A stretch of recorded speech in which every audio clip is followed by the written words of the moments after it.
Welcome. It's my privilege to welcome you to Camp Hazen for the first lecture of our new Brazilian culture series. Dr. Robert Gay, our inaugural speaker, is spearheading the series, focusing on the history, geography, and incredibly rich culture of Brazil. Dr. Gay is a race board member and a professor at Connecticut College. Our hope is that by taking part in this series, we can provide insight into both the joys and challenges facing Brazil and its people. We plan to host several of these events annually, with the next loosely scheduled for late winter, early spring 2024. To learn about upcoming Brace programs and events, please make sure you add your name and email to the sign-in sheet near the door. And a quick note of thanks to Alex Learned and Camp Hazen for allowing us use of their facility and for their ongoing partnership with us and support of Brace and its mission. Thank you for joining us and for your support of Brace. We truly appreciate it. I now would like to introduce Mary Devins, Vice President of the Brace Board, to welcome Dr. Gay.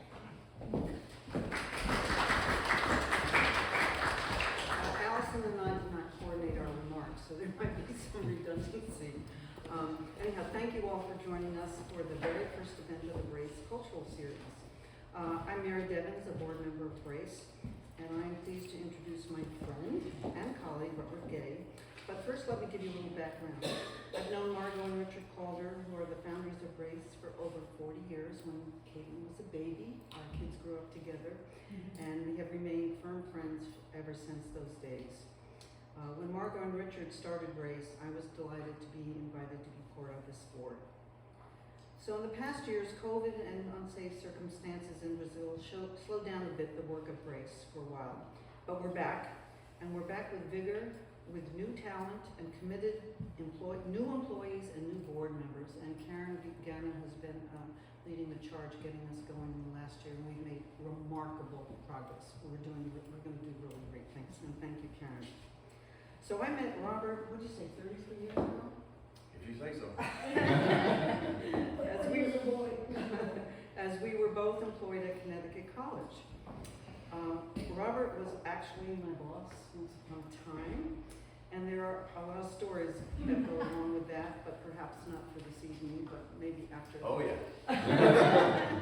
we did have fun together, I can tell you that. However, when I knew Robert's expertise and interest in Brazil, I asked him to be part of Brace, and he graciously accepted. He is now a board member and most recently named the chair of our cultural domain. Robert is our first speaker for this cultural series, and as Allison said, there will be film, music, and culinary events in the coming months, so keep an eye out for those notifications. If there's something that you think you might want to hear about or know about, please let us know, because we're new at this too, so we can arrange. Welcome, come in. Robert's, I think Allison, you basically read this in his flyer, but I'll read it again. Robert Gay is a professor of sociology at Connecticut College, who has spent the last 37 years doing field work in Rio de Janeiro for those. He is the author of 3 books, and I'm going to give you the titles. One is Popular Organization and Democracy in Rio de Janeiro, A Tale of Two Favelas, Lucia, A Testimony of a Drug Dealer's Woman, and his third book, which I happen to have right here with me. You haven't finished reading I it. haven't finished reading it. Just showing you how far I got. It's called Conversations with the Drug Dealer.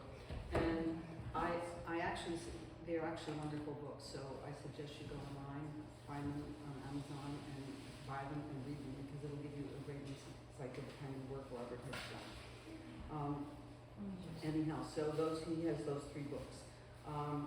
He's done numerous articles on democracy and civil society, urban violence, the drug trade, and organized crime. He holds a BA in geography from the University College of London, an MA in geography from Syracuse University, and a PhD in sociology from Brown University. Thank you, Robert. Thank you, Mary. Welcome everyone. They told me to be 7 people here, so I've tailored my speech for 7 people, so I've been able to make some changes. As Mary said, I've actually been involved with Brazil since I was 12. I'll explain why, but it's always been an area of interest of mine. And I thought, well, what can I do to give people a sense of what the atmosphere that the kids come up to Brace come from? And I could give you statistics and, you know, talk about infrastructure and boring things like that. So I thought I'd personalise and talk about my experience from the beginning to where I am now. So what I'm going to do is tell you the story of my involvement with not only Rio, but with favelas and populations of favelas. And it starts way back in 1971. This is a picture of my father. He's the good-looking guy in the suit. Shaking hands with the governor of São Paulo, who was one of the most corrupt politicians Brazil has ever known and was the tool of the military at the time.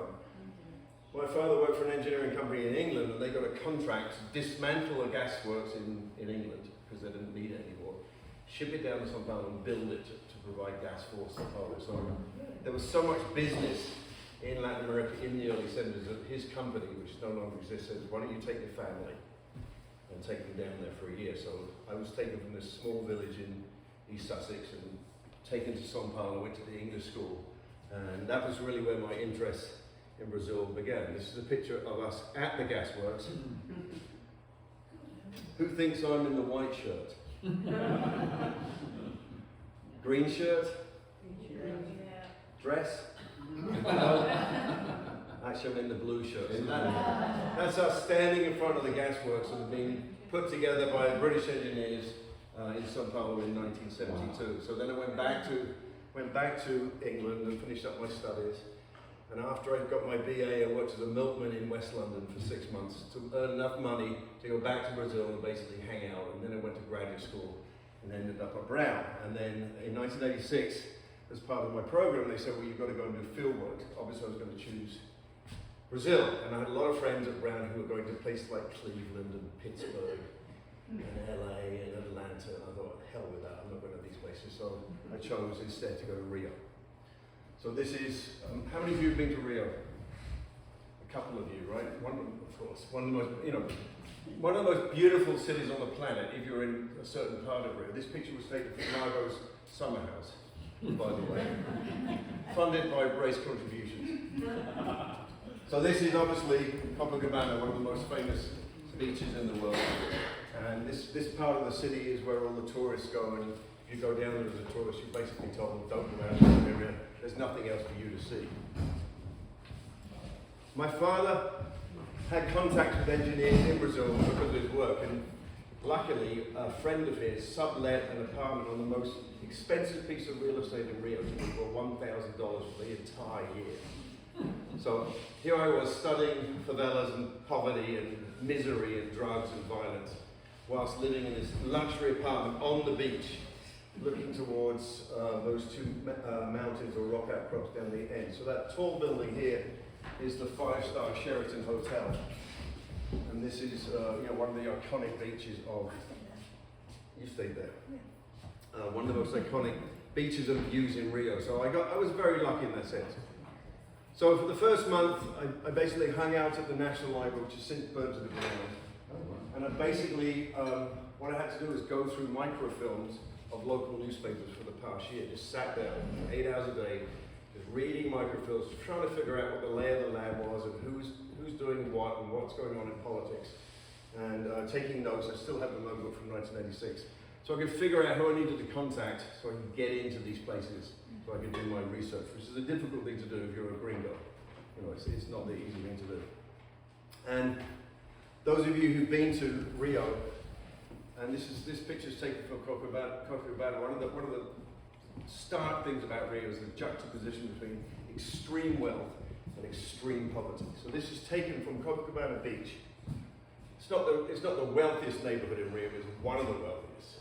And if you go 4 blocks back, you'll see this haphazard, self-built, unstructured neighborhood, basically smeared up a hillside. So if you live in the back of these apartments and you open your window, you don't get a vision of the beach or Copacabana. You get a vision of these neighborhoods. Most of them were removed from downtown in the 70s and 80s for real estate purposes, because obviously they're on really expensive pieces of land, but a lot of them survived.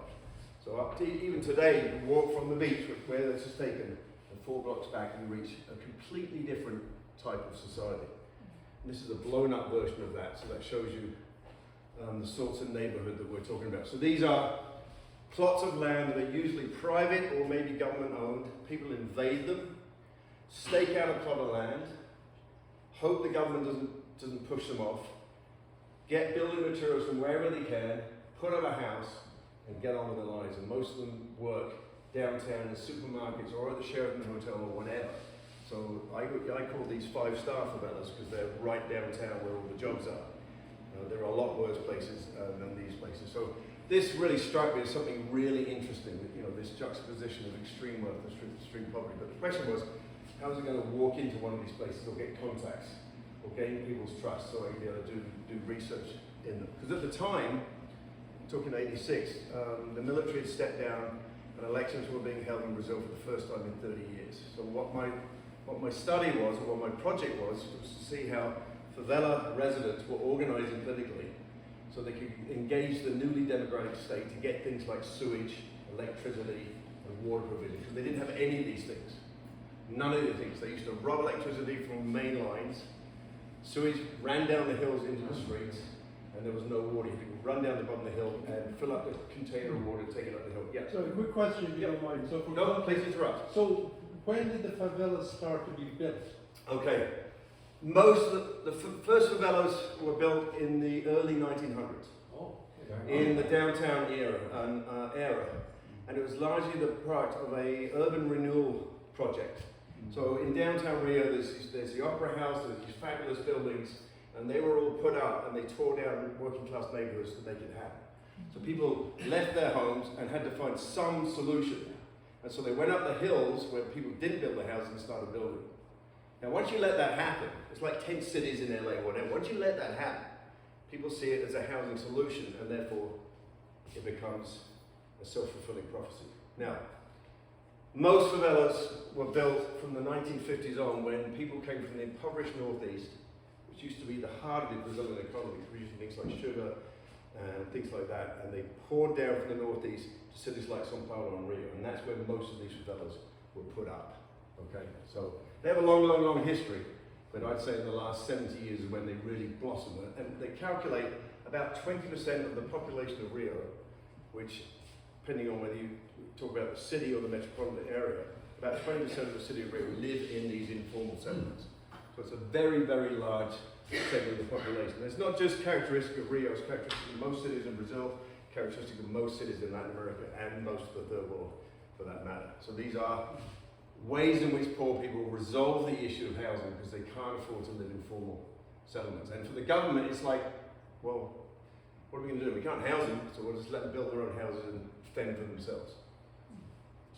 So, first place I went was it's called the Federation of Neighborhood Associations of the Favelas of Rio de Janeiro. So this is a statewide federation that brought together the leaders of all the favelas in the state of Rio. They had meetings and conferences, and I sort of weaseled my way in and got to know the leaders and sort of befriended certain people. And it takes a long time to get people to trust you. You know, what are you doing here? Where's the information you're going to take? Are you a government spy, or are you working with the CIA?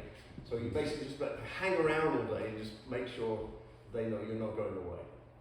And therefore they start talking to you about politics and stuff like that. But the real break came when I started hanging out at the Pastoral de Favelas. And the Pastoral de Favelas is an arm of the Catholic Church that was set up in the 1970s when the church took a stance against the military in terms of human rights. And so in 1977 they decided we need to be more of an advocate for the poor, so they set up this arm of the Catholic Church, which was basically designed to reinforce the rights of favela residents, particularly stopping the government from removing them. And I went there one day and I made an appointment with the director of the Pastoral, sat in the waiting room for 2.5 hours, and then after 2.5 hours I went to the secretary and said, well, do I have a meeting? And she said, oh, she's gone. Typical Brazil. So she said, come back tomorrow and try again. So I went back the next day, sat there for another hour, complained mildly, and this English woman came out. And obviously me being English, we struck a chord and got friendly. And she got me into the Pastoral, and I, through her, became friends with other people who were working with the Pastoral, and in particular, one human rights lawyer who spent her weekends going all around Rio, lecturing to neighborhood association presidents about their rights. Don't be bullied by the government. This is how you can get rights to your land. This is how you can get sewage installed. This is how you get electricity installed. So for about another month, I spent almost every weekend touring around Rio, going to parts of Rio I didn't know before, and that had nothing to do with the rich part of Rio in the southern zone. So that was a really critical contact that I made. I think she had a crush on me, but I don't like to think that's why I gained access to this area. So here's your typical map of Rio. Right, so here is Sugarloaf Mountain, where Margot has her summer home. This is those two mountains that we saw before. And this is Ipanema, where I had my apartment, Copacabana, Santa Teresa, another tourist place. Barra de Tijuca, very, very rich area. And if you want to go hang gliding from this rock, you can. But beyond that, there's nothing. So most tourist maps, this is the place where tourists want to go. You don't want to go anywhere else. But this is a tiny, tiny, tiny proportional percentage of the territory, which is Rio's municipality. So there are some big favelas down there, like the one behind Copacabana. When you look at a map of the favelas of Rio, they are spread all over the area. So we're talking about this area here we just looked at. That's it. The vast majority of favelas, and there are over 1,000 of them, are spread out, especially in the northern zone, which used to be an industrial zone up here, but even way out into the western zone up here. So what I did was I chose two favelas to study. One which was way out here in a place called Realengo. I had to take a bus from my luxury apartment downtown. It took about an hour. I got another bus out here and spent 3 days a week just hanging out there, chatting with folks. I think I only have one picture of that. No. These are pictures of favelas in that area. Just miles upon miles upon miles of informal housing. So this is the neighborhood president of the favela I studied out in the western zone. And I bought him lunch every time I went out there, chatted with him. I tape recorded his interviews and he loved it. He thought, no one's ever taped an interview with me before. So after I left, I used to put the tape recorder in his office and just play it for everyone to hear. So we had a very, very good relationship. And that was the one I studied out in the western zone, which took hours to get to. The other one I studied, conveniently, was this one here, right behind the Sheraton where Margot stayed. It's called Vidigal, and it's a very famous favela. Once again, it's a 5-star favela because it's downtown. When I was there in '86, there was about 12,000, but now it's probably 50 or 60,000 people. Yeah. It's famous because in 1977, the government sent trucks in to remove the houses. I mean, look at that piece of real estate. Imagine building houses and hotels up there. The amount of money you could make. So most of the favelas in downtown Rio were removed for exactly that reason. But in this particular occasion, the church, lawyers, and other civil rights folks got behind the favela and said, you're not going anywhere. And they stopped it from happening. And it was the first time it really happened. So it became famous for that reason, and the Pope visited it in 1981 in recognition of that particular event. So I'm thinking, it's 2 hours bus ride to that one in the western zone. It's a beautiful walk down the beach to this one. I think I'll stay with this one. Now, see those two rocks? They're called the Two Brothers, Dos Simons. Here's another picture of them. This is the top of that. This is Vidigal down this side. And this is Rosina down the other side. Rosina is the largest favela in South America. Wow. Nobody knows how many people live there. Government claims it's about 200,000. It's probably more like 400,000. It's right behind San Conrado, right behind right behind the golf courses down there as well. So this is a side view of Vidigal. A more recent photo. You can see how packed in these houses have become. So they would have started out as small shacks, wooden shacks, in the 1980s. But gradually, as people consolidated their buildings over time, then they built them up. And in this particular favela, there's a prohibition from going more than 4 stories high. Because the soil is so fragile that if you build more than 4 stories high, the chances of mudslides is extreme, especially in the rainy season. And if you imagine, it's like Constantina, one White's house goes, they all go. They've had landslides where hundreds of people have been killed for that that reason. This is when you go into Vidigal. And I remember the first time I went in there with this English woman, because we taught English up there every Tuesday and Thursday afternoon. I said, can I come with you Tuesday, teach English to these kids? And she said, sure, we'd love to help. And I remember the first time I went in there, just overwhelmed by not knowing what the hell was going on. You know, you're in a regular part of town.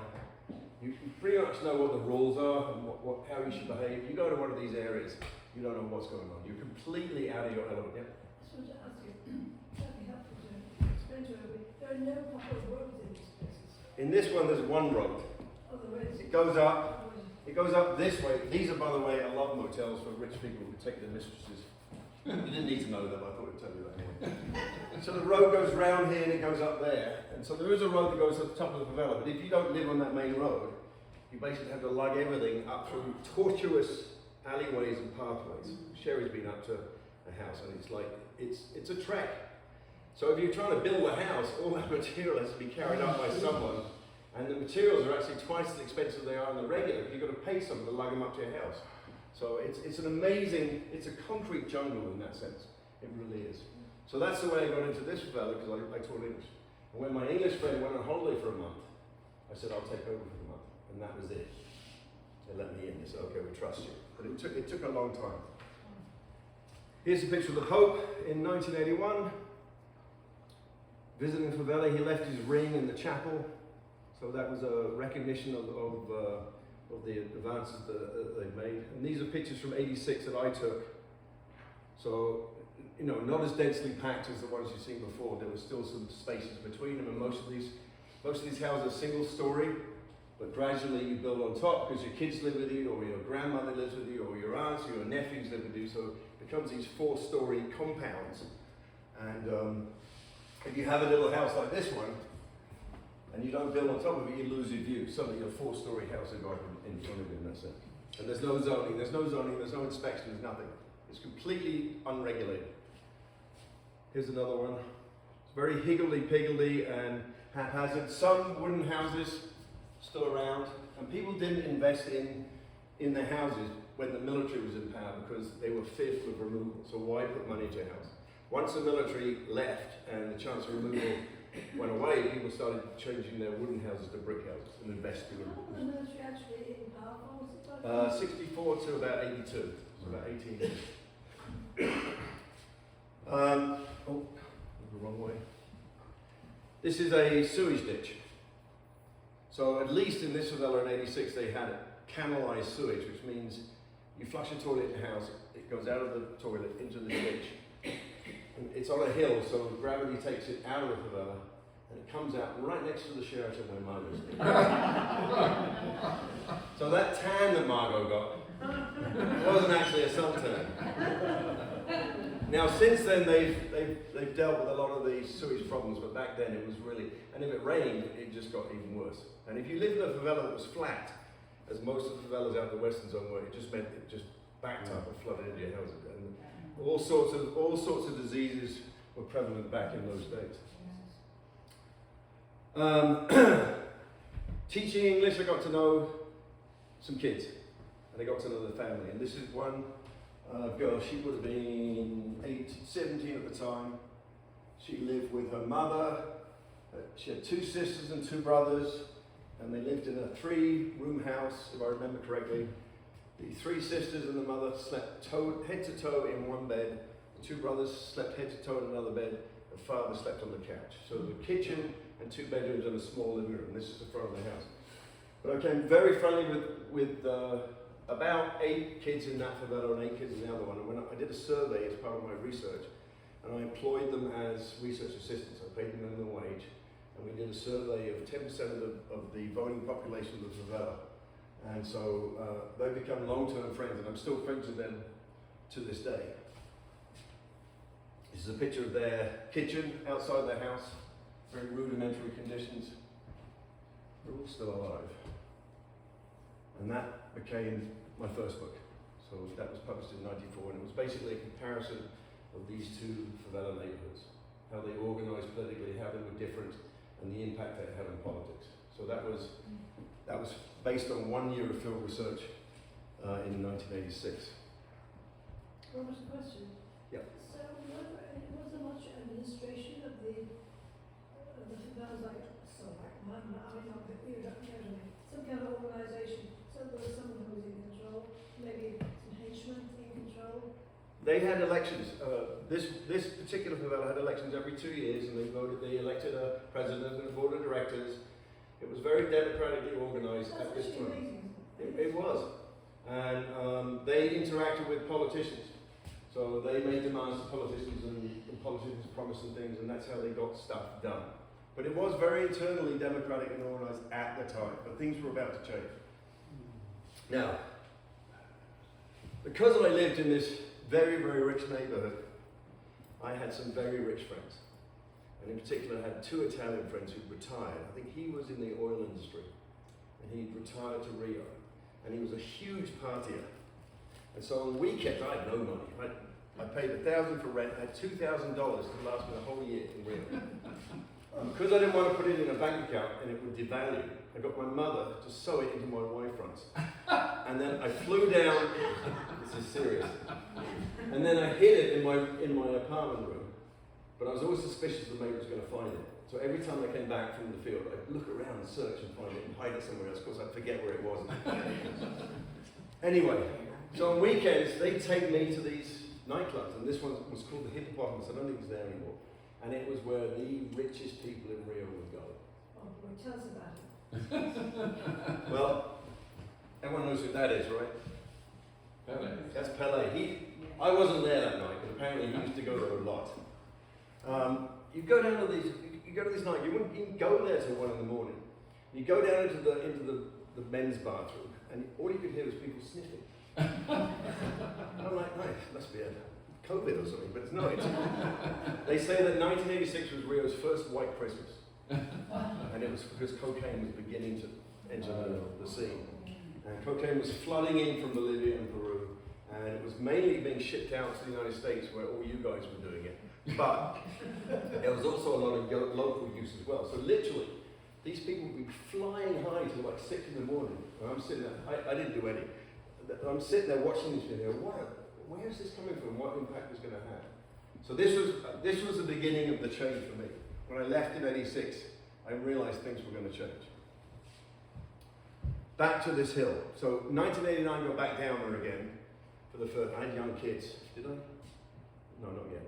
Anyway, I went back down. No, I just got a job at Cron College. And I went back in '89 to do another survey.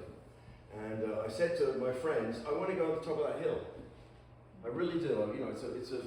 It's a iconic, place to be in Rio. I said, okay, well, it's about an hour walk up from the Vidigal on the left, right up the spine of the hill. You walked up there?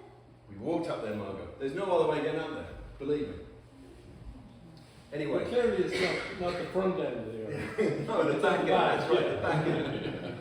So, my friend who was in the other photograph said, well, I've got this friend of mine who's going to take us up there. His name's Eduardo. I didn't know Eduardo from anything, but he was 16-year-old.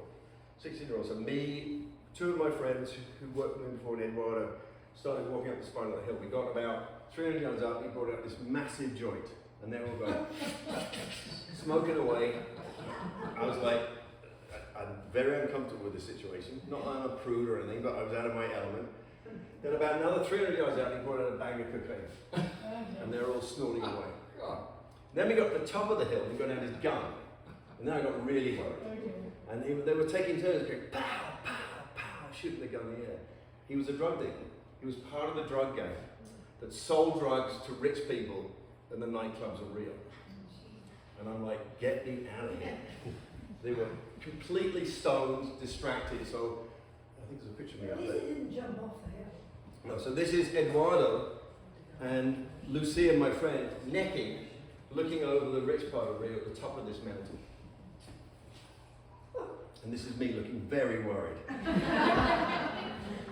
I'm like, get me out of here. And very young. Oh, yeah. So we came down from the top of that, and we went to Eduardo's house, and he got another bottle of whiskey, which was impressive for a 16-year-old. It looked like good whiskey, and we were sitting there drinking, and this police car drove up the hill towards us, and we're like, "You're a drug dealer. why aren't you doing anything? It was his uncle. And his uncle was paid by the drug gang in the neighborhood to warn them when the police were coming in. And that's when I realized this is very complicated. And so not only was drugs generating a lot of money from gangs that were beginning to merge in these neighborhoods, but also the police were heavily involved in profit making as well. Heavily involved. In fact, in this gang, in this favela, in the early 90s, every Saturday, the neighborhood association, which was run by drug gangs by then, would send down a bag of money, which would be delivered to the police station, and then there'd be a peace between them. It was that complicit. Now, this is my friend's brother. He's stoned in this picture. He was part of the drug gang, and she got involved with drug gang members because she used to run messages up to him at the top of the hill where the drug gang hung out. And she developed this love for drug gang members, you know, real bandidos with submachine guns. And she basically abandoned the favela and her kid and went to live with drug gang guys for the next 4 years of her life. So I didn't see her for 4 years. She was off some other part of the city, just living this wild, wild experience. So in the 90s, it became very difficult to do research in Rio because the level of violence between gangs and the police just escalated. So I'd often call up and go, can I come up today? No, because there's a chance it's going to be an invasion by the police or maybe another gang. So the police, mainly because they're after parts of the profit, but sometimes because the governor or the president told them they had to crack down, used to invade the favelas and kill scores of people. And the reason Brazil got the World Cup and the Olympics was because they proved to the international community they could keep the peace in Rio. And before the Olympics, there was one incident when they sent in the police and killed 20 kids all in about 2 hours, just shot them. I have the photographs, I didn't want to upset anyone, especially younger members of the audience. So, this became a routine thing. So when you went up in these areas, you just could not guarantee your safety. And if you're a kid growing up in these areas, the impact on your mental health is unbelievable. So they say that, I don't know what percentage of kids who grow up in favelas have PTSD already by the time they're like 10 or 11, because the level of violence, the level of random violence is unbelievable. Now there's sometimes when it's very peaceful, and sometimes where it's violent, you never tell when that's going to happen. So it's a really difficult scene to navigate. Here's another picture of police waiting to go in, heavily armed, as heavily armed as the drug gang. Drug gangs are often more heavily armed than the police. And another picture that I used in one of my books.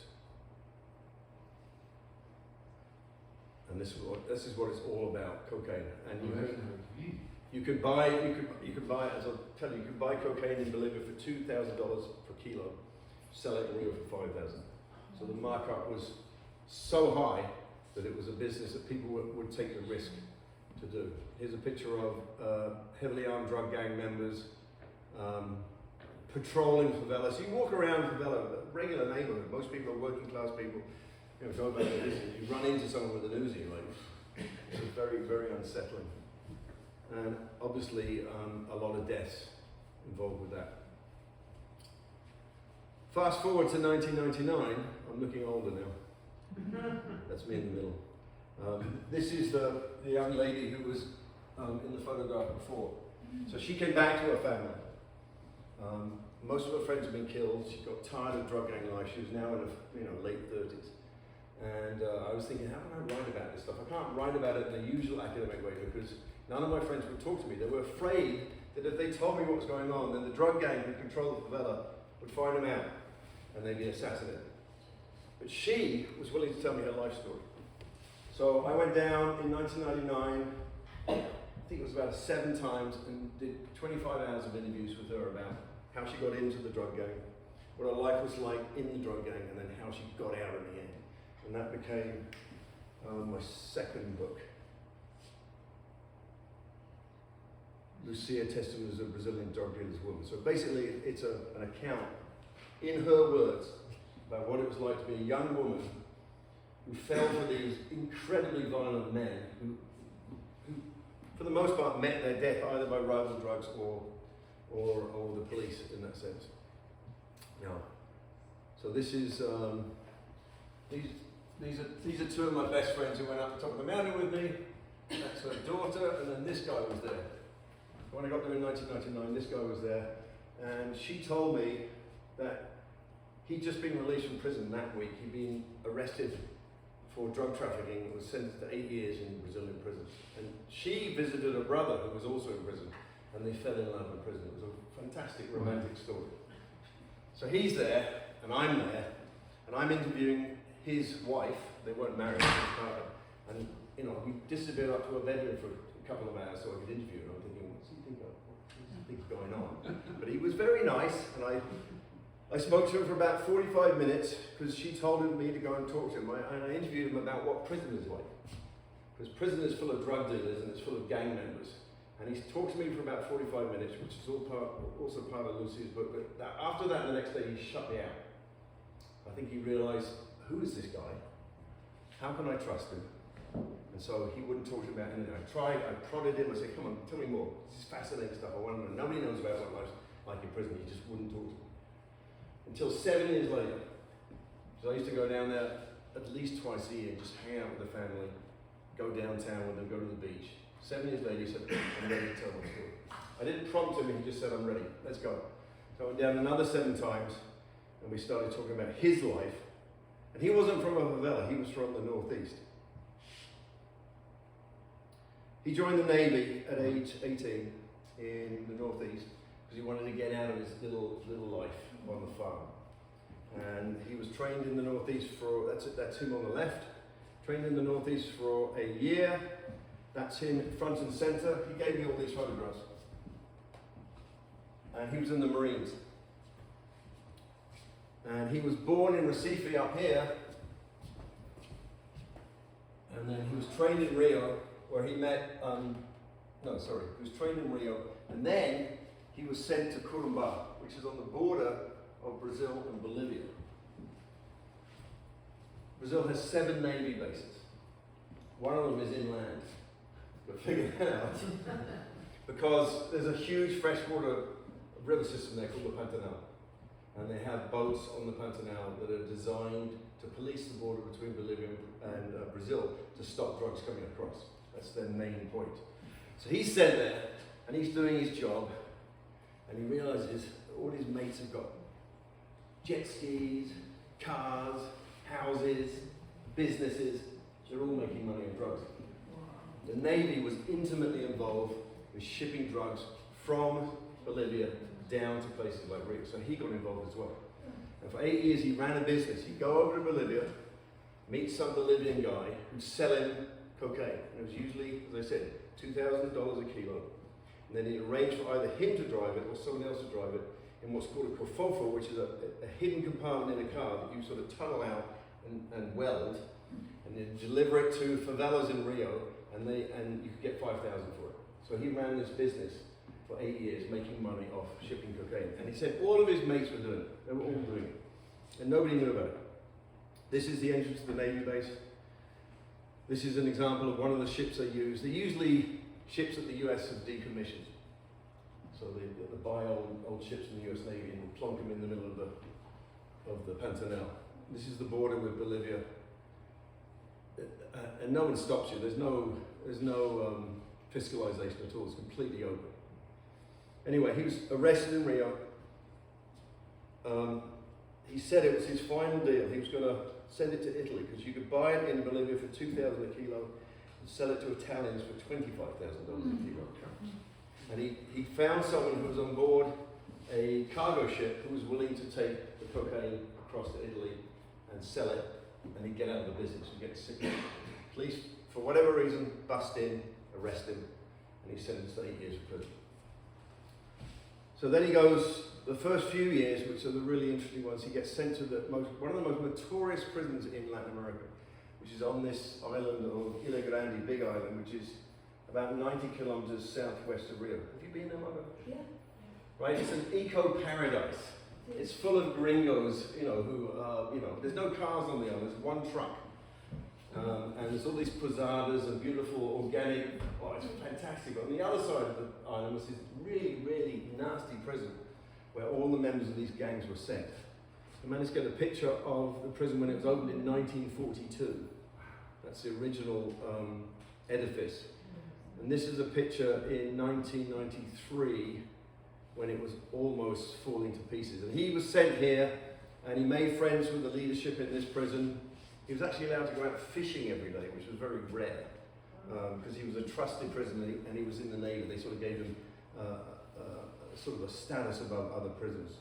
This is a picture of the leader of the prison, who was brutal, would kill anybody at the drop of a hat. I mean, the violence was amazing. Anyway, he tried to escape.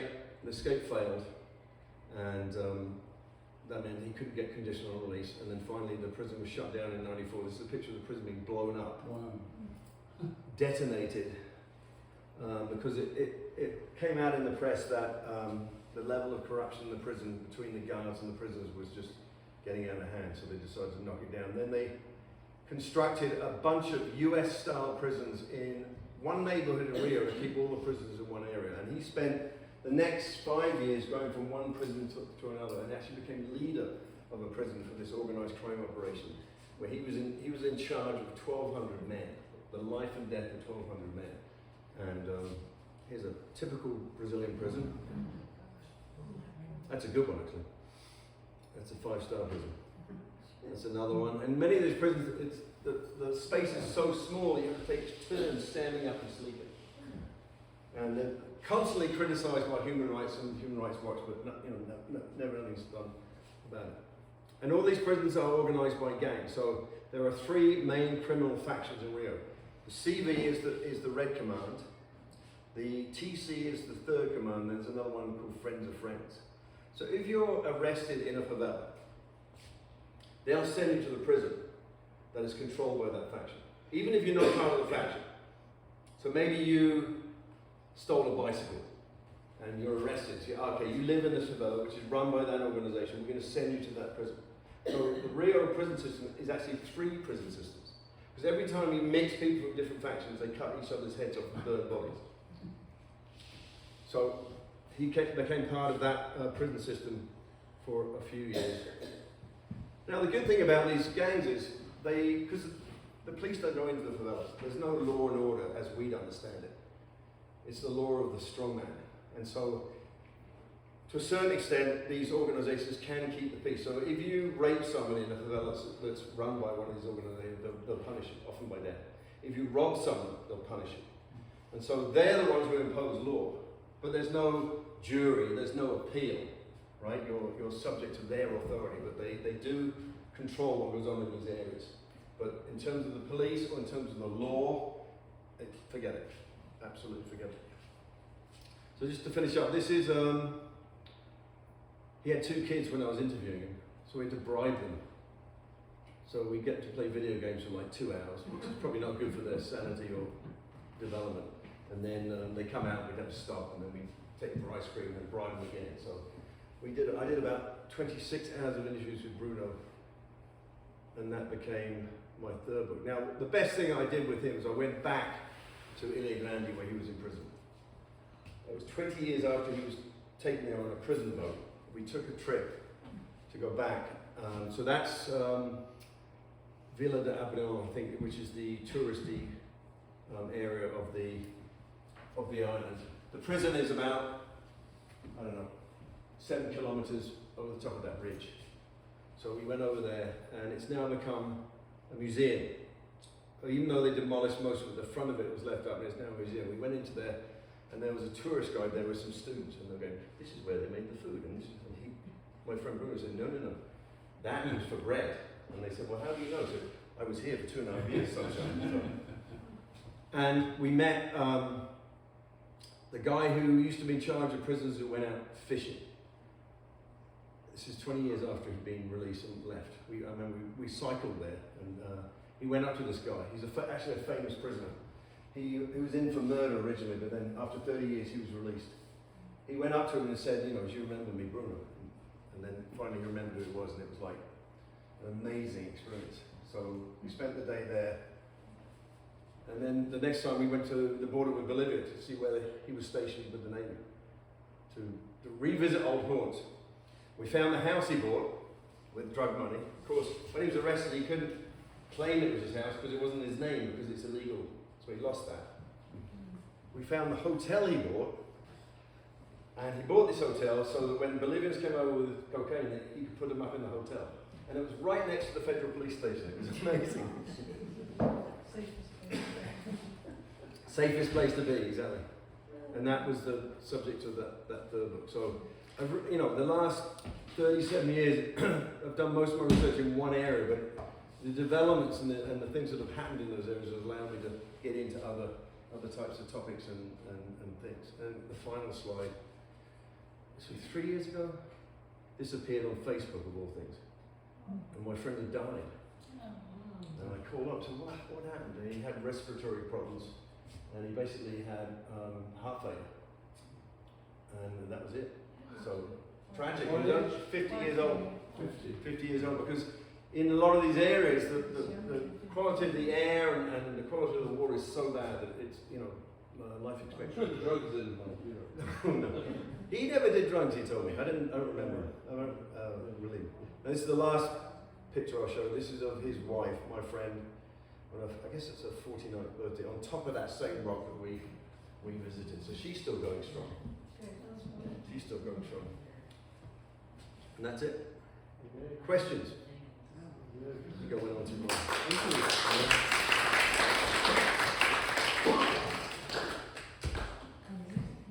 Yeah. So, what influence does the Catholic Church have in that area? It had a very strong influence in the 70s and early 80s, but then it's lost out to evangelical Pentecostal churches. Yeah. As in the United States, the fastest growing religions are these Pentecostal It's churches. interesting how Catholicism has been almost pushed aside by this more evangelical. Absolutely, they've lost their flock, Yeah. but they've adapted. So if you go to what they call charismatic Catholics, because the old Catholics weren't charismatic at all, they were really dull. So was this what they call liberation? No, the liberation theory was in the 70s. That was the real Marxist, leftist stuff. Marxist, That's what yeah. fell out of favour. That's what caused them to organise in the first place. Now you go to a charismatic Catholic, they'll be speaking in tongues, there'll be exorcisms. So They're imitating imitating the Pentecostals because they're losing They're everyone. losing everybody too. So it's really interesting in that sense. I took students down there from Cardiff in 2007. We went to a Pentecostal service up in Vidigal. And they usually last about 4 hours. 4. And the speaking in tongues and the possession. Martin Arnold was bad. And the possession and speaking in tongues usually happens in the last hour after people work themselves up into a frenzy and drunk stuff. We said we've got an appointment downtown. We were going to a bar. The bars are So he said, all right, we'll start the possession after 2 hours. So they put on a show for us for 2 hours. My students are sitting there going, what the? It's like, and there's lots of songs, it's almost like a southern, Yeah. Baptist type of, very emotional, very And that's very popular now. it's huge, it's hugely popular. So they have these mega churches like we do in the United States, where everyone's chanting and singing and, banging on each other's heads and falling down. It's great entertainment. Anyone else? Yep. I can't believe you felt safe in about 75% of those situations. It sounds like, anything could have happened. Well, what happened was when I get to Rio, I call up, and by the 80s everyone has cell phones. Call up, say I'll be at the bottom of the hill at 10 o'clock. So somebody will come down, meet me off the bus, shake my hand, and I go up with him. So that's the sign to all the lookouts. He's with me. I'd never walk up there on my own. In the early 80s I would, but you just can't do it because anything could happen. Anything could happen. I mean, why would a white gringo be going up into it could be a social worker, but they're probably more likely to be going up for drugs. And the police are the ones you've got to worry about, not the drug addicts. Does the government never give any money towards helping them? Yeah, they do. I mean, the situation between when I started going down there in 86 and the situation now is night and day. So most of these places have electricity, most of them have sewage which actually goes where it's supposed to go, and most of them have running water, at least 3 or 4 days a week. So there's been massive improvements in infrastructure. The problem is that all that improvement has been, the impact of that has been overwhelmed by the presence of drugs. I mean, that's the biggest problem. So, I would think there's a handful of neighborhoods perhaps that aren't run by drug gangs. And so the neighborhood association does whatever the drug gang wants. And if they don't, they're out. And they're heavily armed, they make tons of money, and the government and the police are complicit. So it's a situation that really, I can't see any solution to unless Americans stop doing cocaine, which they're not going to do. Or Europeans. Because a lot of the drugs now go via Africa up to Europe. Because of our war on drugs, it's harder to get cocaine up through the traditional routes. Is there any healthcare going on there? What's the situation with that? Public health care exists, but it's very substandard. So if you were there for the year or whatever, you go to a private clinic. You wouldn't go to a public hospital. But I mean, in the favelas. They'll have medical posts there, so they'll have rudimentary care. So that's certainly improved as well. And you know, doctors and nurses on and vaccination. You know, I mean, it's not as bad as it has been, but still, these areas are very underserviced, and the schools, you know, are dreadful. So if you anyone with any money, you send your kids to private school. You don't send your kids to a public school. I mean, we have that in the United States too. Right. I know Is that an Ireland is a terrible education school issue? system. Is that an issue of education or safety for both? Education and safety. You're right. Both. There was a government in the 80s that made a campaign of building schools at the foot of favelas, modern schools that provided breakfast, lunch, and dinner. And because Brazilian schools, public schools, only go for 4 hours a day. You either go in the morning or afternoon. So you've got all these kids running around the streets looking for things to do. So this governor said we need to keep poor kids in school all day long and give them nutrition. But they ran out of money and the program went bust. But he got elected. Can you explain what happened to pacification? All right, so around about the World Cup and the Olympics, the Brazilian government had to make a show to the international community that they could keep people safe for these mega sporting events. And so they invaded, literally, with the military. I can't remember how many it was, 20 maybe or 30 favelas in strategic points around the city, including Vidigal.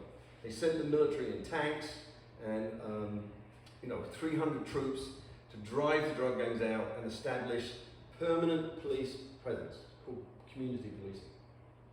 But after the Olympics and World Cup, the program went to pieces.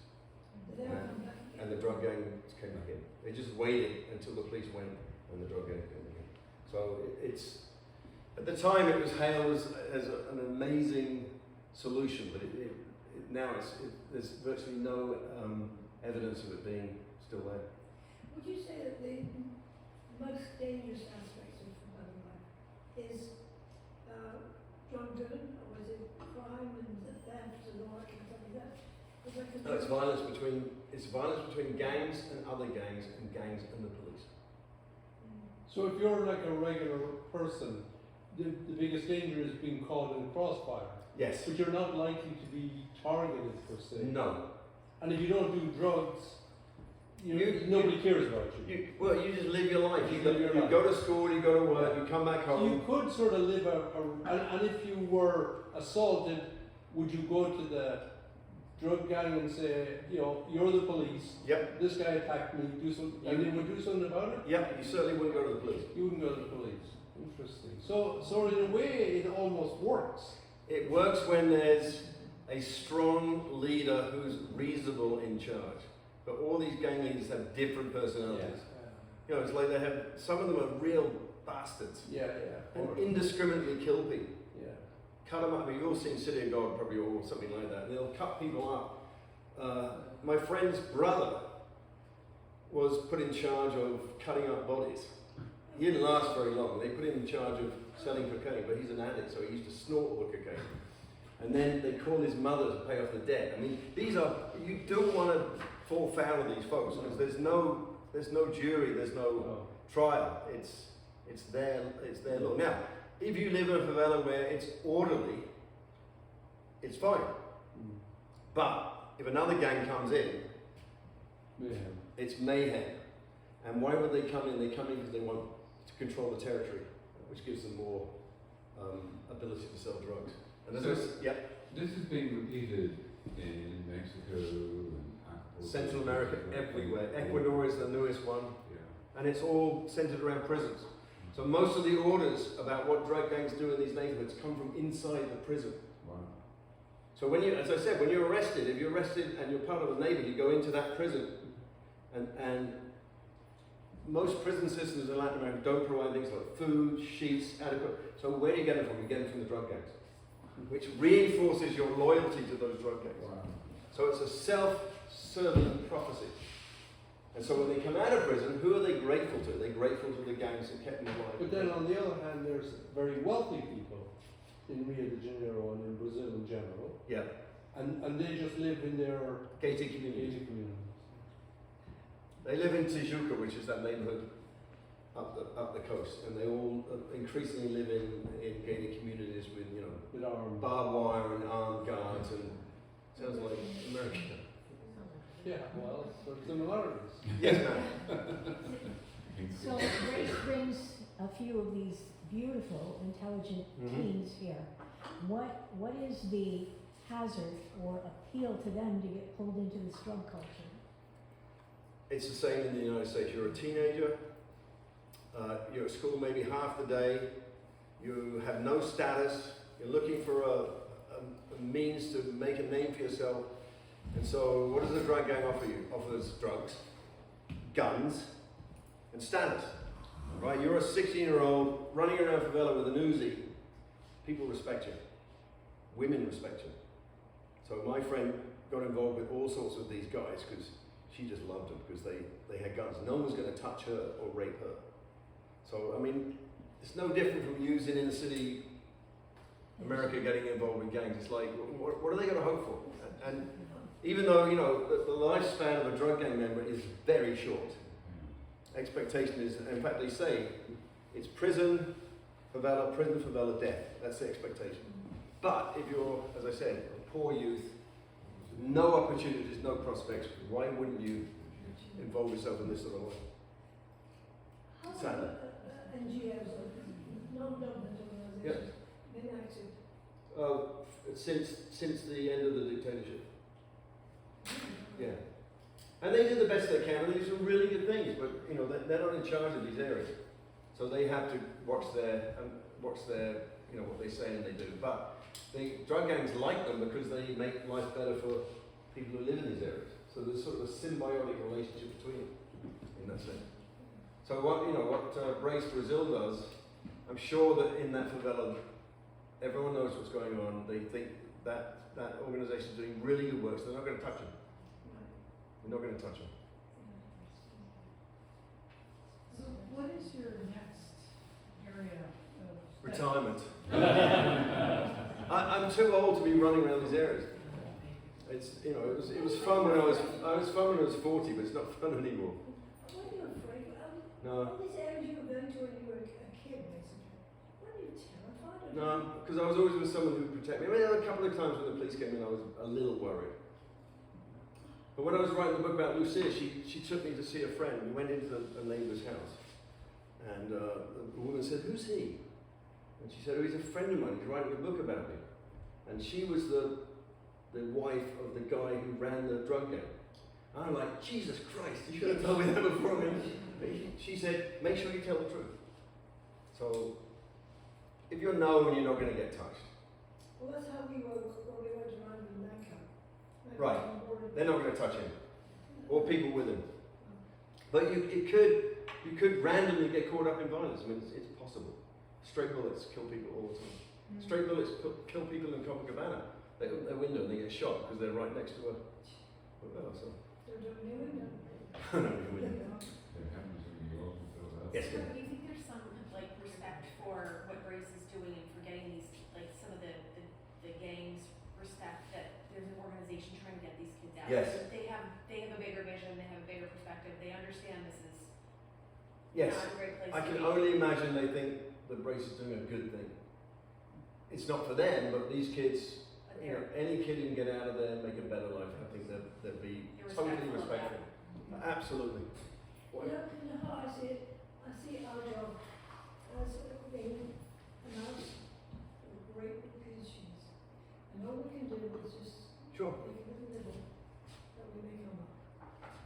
for those kids you bring up, it'll make the world of difference. And imagine if it was your kid, and your kid was chosen to come up in it. That would be the most amazing things that ever happened to you. So, you know, that's the thing that really grabs me about Brace. It's like, okay, you're only helping, what, 3 or 4 kids a year, but for those kids, It's a recommendation. We like to think it's a recommendation. well, hopefully they'll go back and do some good in their communities, but they might not. They might emigrate to the United States and become ambassadors for the UN.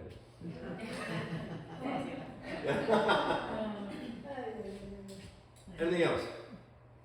I guess I'm curious about, I mean, I've heard what friends of ours, a friend of ours, went back after 30 or 40 years and he said, oh, it's a nightmare now. It's completely destroyed. And I think he meant drugs and cultural upheaval and all that. And Paul, my husband, was saying recently, you know, we're the biggest consumers of drugs. Yeah. Why? Why us? Why not all of them? Or not that I wish it on anybody, but do you have any sense? Of Why we do so many drugs? I mean, why are we the biggest consumers? Because we can afford it, or because? Well, yeah, cocaine's not cheap. I mean, Europe's getting up there in terms of cocaine. Cocaine is, you know, it's I don't know. It's not a drug that's going to debilitate you. It's a party drug, so you can still function on it and have a good time, and you know, and work long hours. It's not like you're tripping or anything. It just became the drug of choice in the 80s. Did you see that awful movie with Johnny Depp, Blow? That was about that. You know, it was a terrible movie, but it was all about that. So that, you know, and it's also easy to transport. A kilo of cocaine is much smaller than a bale of marijuana. And so, you know, it's easy to stack them on boats and get them across the ocean like that. So and the markup is much bigger. Are there not markets for it down there? Yeah, Rio. That's where all this began, because you know it'll come across from Bolivia, and then most of it will go out of the country to other markets. But there's a lot of local consumption as well, and that's what started in '86. So wherever it goes through, there's going to be people with money who are going to use it. But so say you're a drug dealer, so you buy a kilo of cocaine for $5,000 from someone who traffics it from Bolivia, like my friend did. Then you're not going to sell it as pure cocaine. You're going to cut it with other things, and you're going to sell the good stuff to rich people downtown who go to these nightclubs, and you're going to sell really crappy stuff to people in the local neighborhood. So initially, it was addiction that was basically among rich people. But gradually, they sold cocaine to local constituents.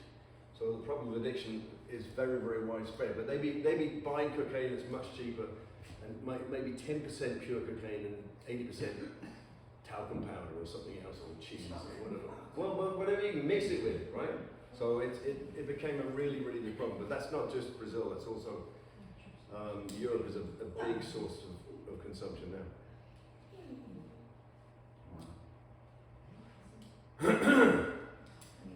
All done? Thank you. Thank you. Very much.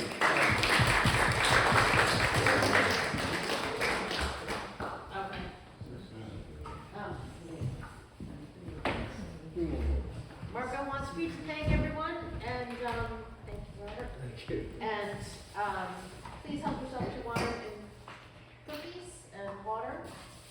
And I didn't know I was getting paid. You have to declare that now. Declare that, right?